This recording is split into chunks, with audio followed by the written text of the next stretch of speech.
Part 1. You will hear a man inquiring about joining a cricket club. First, you have some time to look at questions 1 to 6.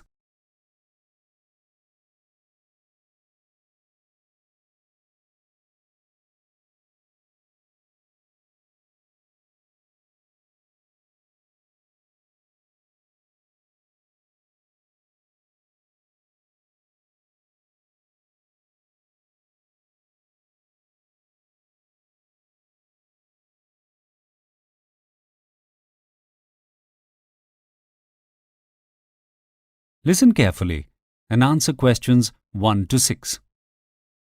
Hello, Monarch Cricket Club. Can I help you? Yes, I'm new to the area and I was hoping to join your cricket club. As a player or just a club member? Well, both actually. If I could get onto a team, that would be great.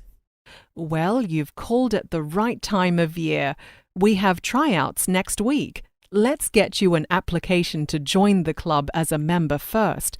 Then you qualify to try out. What's your first name? George. Okay, George. Great. And what is your surname? Abbott. George Abbott. That's A-B-B-O-T. Often people think it's spelled with 2 T's at the end, but it isn't. Thank you, Mr. Abbott. Now, what is your date of birth? Actually, it's my birthday today. I'd completely forgotten with the move and everything. Oh, many happy returns. So it's the 18th of March. Can you tell me the year, please? Of course, I was born in 1990. Excellent. We are always happy to get some young blood into the club. Now, as far as membership goes, do you know any of our current members? We generally like our members to be introduced to the club. I don't know anyone really. I've just moved to the area. My new neighbour, Max Blythe, suggested I join. Is he a member? Yes, Max has been with the club for many years. I'll check with him, of course, but I'd say we could put him down as your introducing member. So you live on Angel Drive then? Yes, number 46. Oh, the old Martin house. How are you finding it? It's great. The garden is going to need a lot of work though, but we did buy the place because of the beautiful trees it has. I think I'm really going to enjoy living in this area. It's so peaceful. Yes, this is a lovely town. Do you have different types of memberships? Different fees for the types of services you want? Yes, general membership is £900 per year. That gives you access to the clubhouse and restaurant and 2 free tickets to all home matches. Is there any discount if I'm playing cricket for the club? That's what happened at my last club. No, the price is the same, but you get access to the gym and swimming pool for no extra charge. All right then. So if I don't make the team, do I pay extra for the gym? I really need to join one, and usually the gym costs at a club are much cheaper than a regular gym. Yes, it's an extra £500 per year. Let's sign you up for general membership for now, and if you don't make the team, we can add on the gym fee later. That sounds like a good idea. By the way, what do you do for a living? I'm a new intern at the local hospital here. A what? I'm a doctor at the hospital. That's why I've moved here for the job. My wife is a lawyer, but she hasn't found a job here yet. Before you listen to the rest of the conversation, you have some time to look at questions 7 to 10.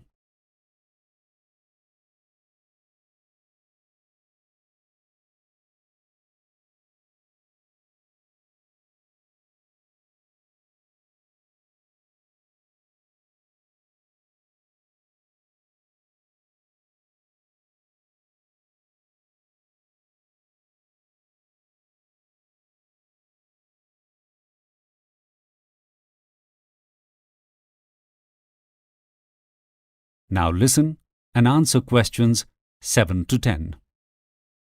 Now let's sign you up for tryouts while I have you on the phone. Yes, when are they? This Saturday on the Oval at 9 a.m., are you a bowler or a batsman? Or perhaps you are an all-rounder? I wish I were an all-rounder, but no, I'm a bowler. That's interesting. We are always looking for bowlers. And what was the last team you played for? I played the last 3 seasons with the Hillside Cricket Club in Dorset. That's where I was living until I moved here. I was born in the village of Hillside. In Dorset, did you say? Is that D-O-R-S-E-T? Yes, we actually won the county championship last year. How many years have you been playing cricket? All my life, really, but I've been playing competition cricket 17 years. Most people start when they are around 15 years old, but I started younger. OK, thank you very much. I'll give this information to the coach, so he will be expecting you on Saturday. Then you can come into the clubhouse and finalise your application. So, will I see you on Saturday? Yes, see you then. Goodbye. That is the end of part 1. You now have half a minute to check your answers.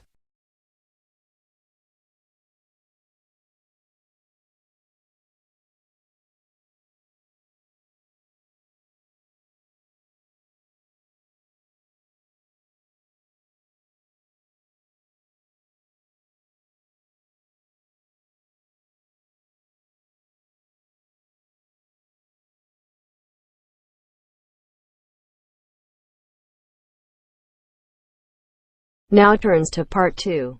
Part 2. You will hear a man called Christian Jackson, staff coordinator of a trade fair facility, showing a new employee a map of the facility. First, you have some time to look at questions 11 to 16.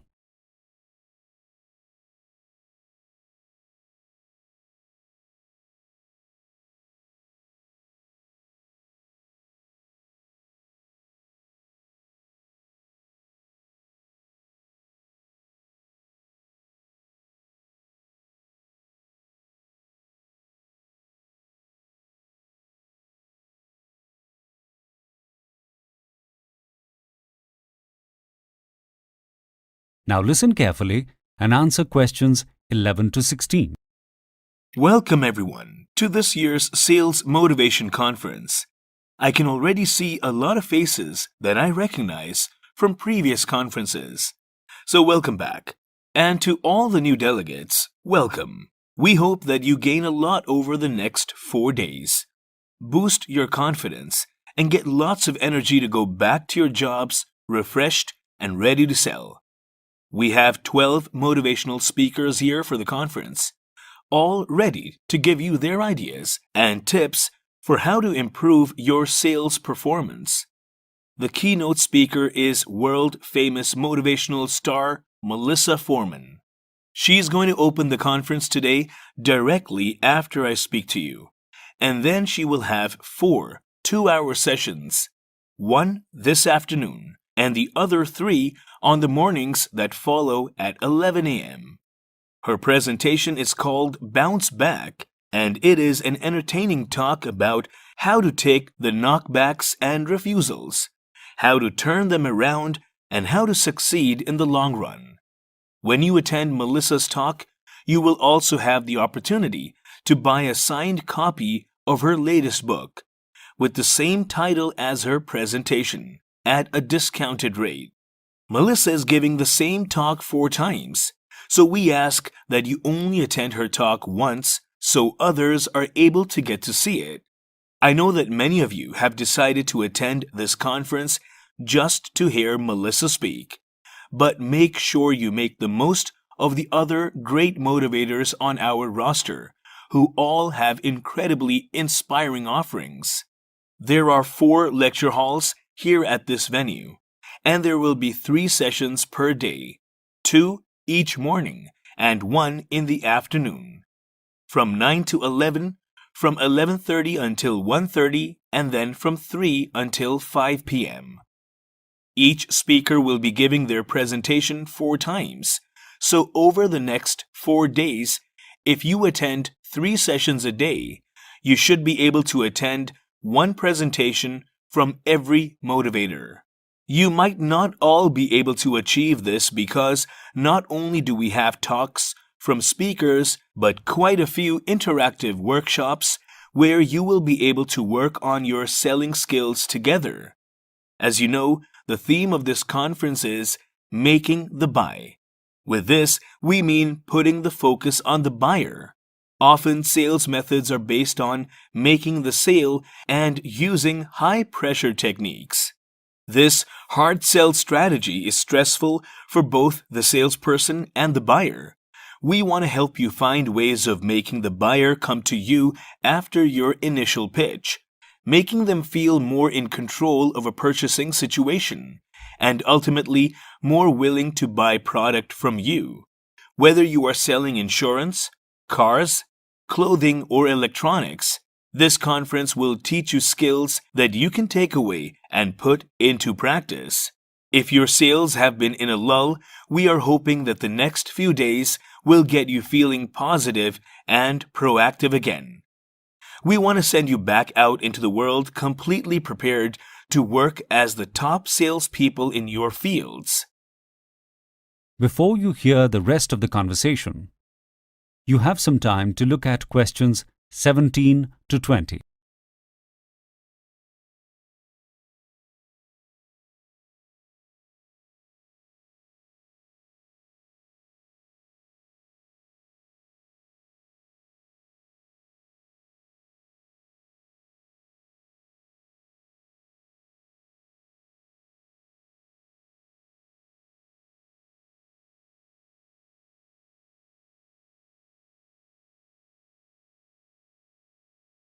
Now listen and answer questions 17 to 20. Now, for the business end of things, I think most of you have already been through the registration process. If not, we ask that you get that out of the way before you attend any sessions, and the conference fee should be paid in full. If you have driven here today and just registered, use the free parking card you received when you registered to leave the car park this evening. If you try to leave without being able to show your card, you will be charged for parking. So make sure you keep it with you. We ask that you wear your ID cards at all times when in the building. I probably don't need to tell you that this is a non-smoking venue, which includes outside in front of the building.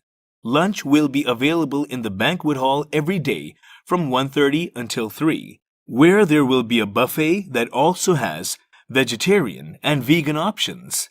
There are 6 seating areas with tea and coffee facilities scattered all over the venue. There are also plenty of power stations to charge your phones and laptops. We ask that all telephones be turned off during sessions, and any recording of sessions is not permitted. If anyone has any questions, the registration desk will be staffed for the entirety of the conference, and they will help you with anything you need. So again, welcome to our motivational conference, and we hope the next few days will get you all fired up to and ready to succeed in a very competitive and fast-paced work environment. That is the end of part 2. You now have half a minute to check your answers.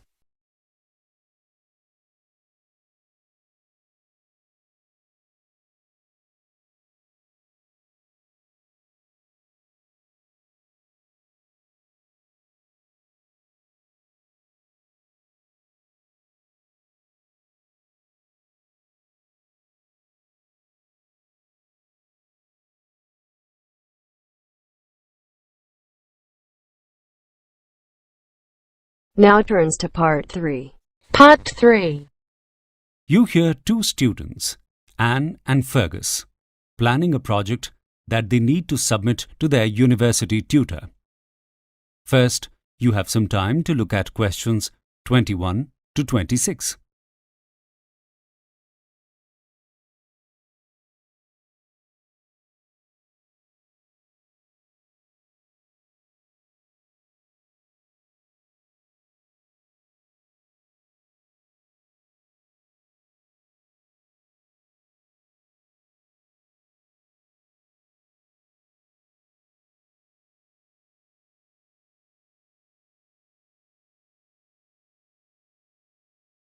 Now listen carefully and answer questions 21 to 26.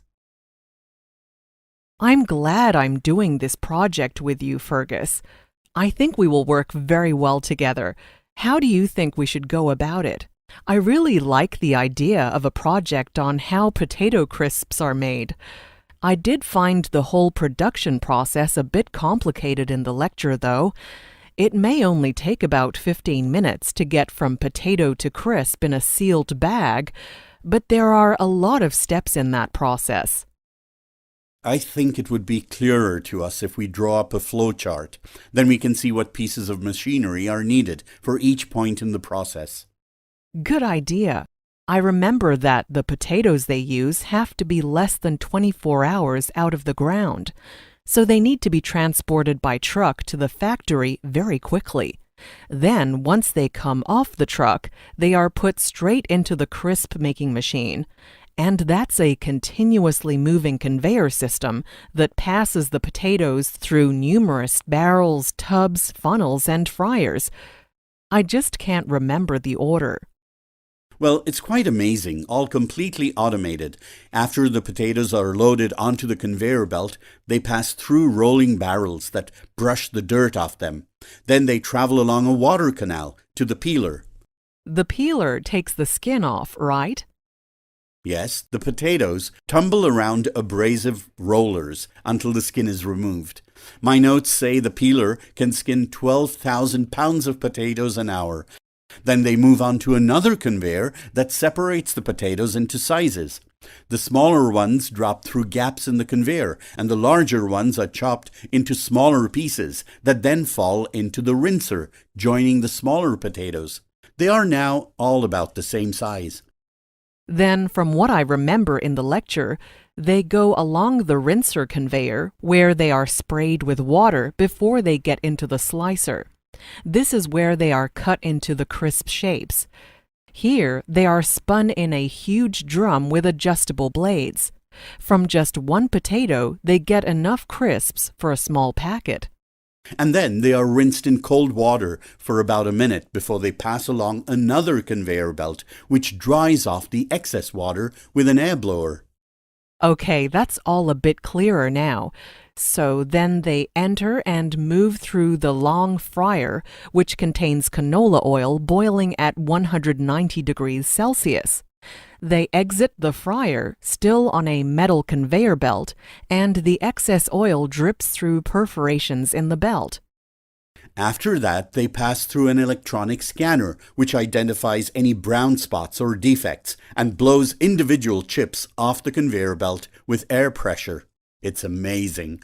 Yes, that electronic scanner is genius. No more burnt crisps in the packet. Then they get a shower of salt and are sprayed with flavorings before dropping through a funnel. The funnel weighs out portions to be packaged. These portions then drop into bags that get heat sealed. And there you have a packet of crisps. Before you hear the rest of the conversation, you have some time to look at questions 27 to 30.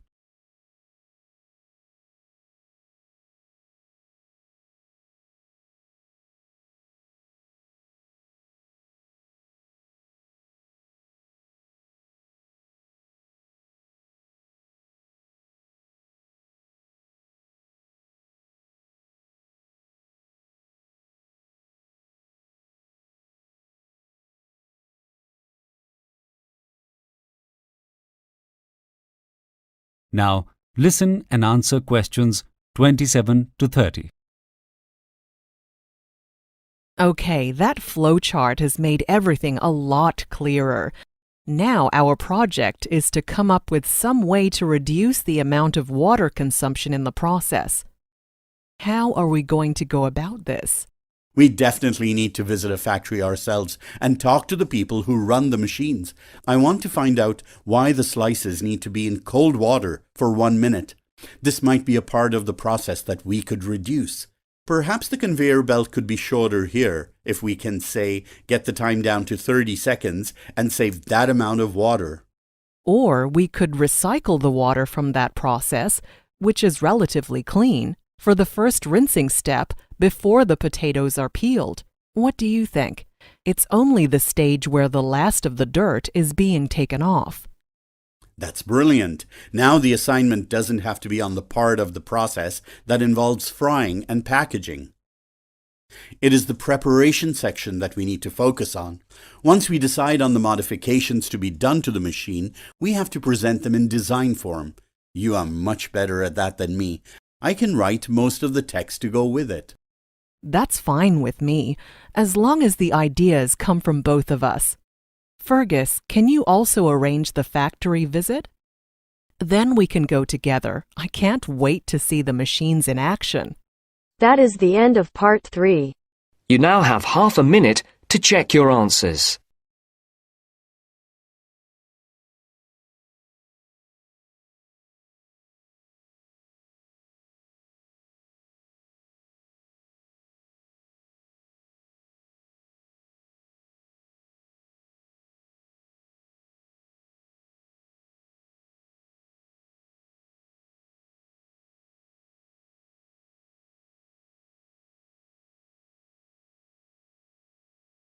Now turns to part 4. Part 4. You will hear a part of a lecture about fillings in teeth. First, you have some time to look at questions 31 to 40.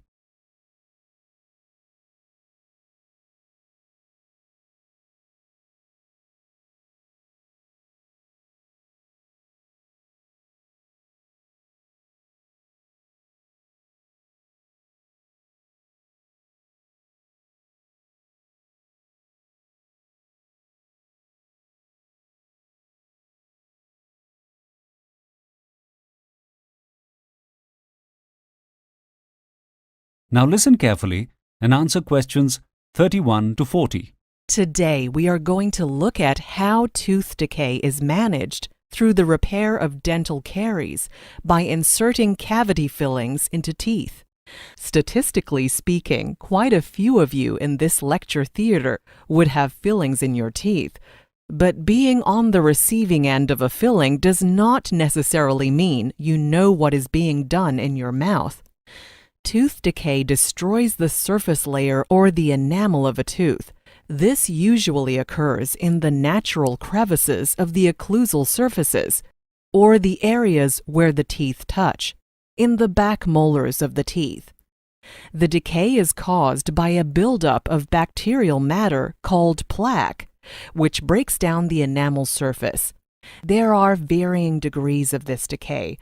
It may just affect a very superficial part of the enamel layer of the tooth, in which case the affected enamel can be simply ground down to reveal undamaged enamel. If the decay passes through the hard enamel layer and into the softer layer under it, called dentine, a cavity filling will need to be done. Should the cavity go as far as reaching the delicate, living pulp of the tooth, at the center of the dentine layer, a more aggressive type of procedure called a root canal filling is required, which involves destroying the pulp and the nerve endings and blood vessels it contains and completely filling the large cavity that is left. Another option is to remove the tooth entirely and replace it with a dental implant, a metal post which is surgically embedded into the jawbone so that the prosthetic replacement tooth can be attached to it. Let's look at the most common procedure, which is a cavity filling for a tooth where the dentine layer has been compromised. The dentist cleans away the remaining decay in the tooth with a drill after the patient has received a numbing local anesthetic.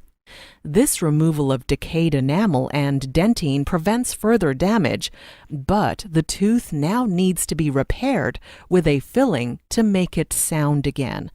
Cavity filling material was traditionally a silver metal amalgam, but now most dentists have started using composite resin to fill teeth, as it has the advantage of being able to be color matched to that of the enamel, while amalgam fillings are the color of metal. In the past, amalgam fillings were the more durable option, but now configurations of composite resin have been developed which are nearly as durable. A composite resin filling is injected into the prepared cavity in a paste form with a pump syringe that allows the dentist to fill the cavity in layers of the resin. Each layer is hardened separately by curing it with ultraviolet light in a process called photopolymerization. This means the paste can mold exactly to the shape of the cavity. After the final layer, the dentist then shapes the surface to match the natural occlusal surface of the tooth. Amalgam is used to fill the teeth in a similar way. Silver amalgam is a combination of silver, tin, and mercury, and is mixed in a machine in the surgery before being inserted. Remember, the composite resin arrives already mixed in a pump syringe. With an amalgam filling, the dentist needs to remove more of the tooth to create retention grooves. This means carving certain angles and bevels into the teeth so that the filling locks into the structure of the tooth, a bit like a jigsaw. In this way, it is less likely to fall out. This is not necessary with composite resin, as it uses a chemical bonding process rather than relying on more mechanical retention. The amalgam is packed tightly into the cavity and then molded and carved to fit the shape of the tooth surface. It takes about 24 hours to harden completely, so the patient needs to avoid chewing in that time. The important thing for both processes is that all the decaying tooth matter is completely removed before the tooth is filled, or the decay may return under the filling and might result in the loss of the tooth. The choice of whether to have composite resin or amalgam fillings can be decided upon the balance of a number of factors. Composite resin fillings are more aesthetically pleasing, as they are the same color as the teeth, and their insertion means that less tooth matter needs to be removed. So the teeth are less compromised in terms of strength and durability. Also, composite resin does not contain mercury, which is of concern to many patients. Amalgam fillings, however, are less expensive and more durable. That is the end of part 4. You now have half a minute to check your answers.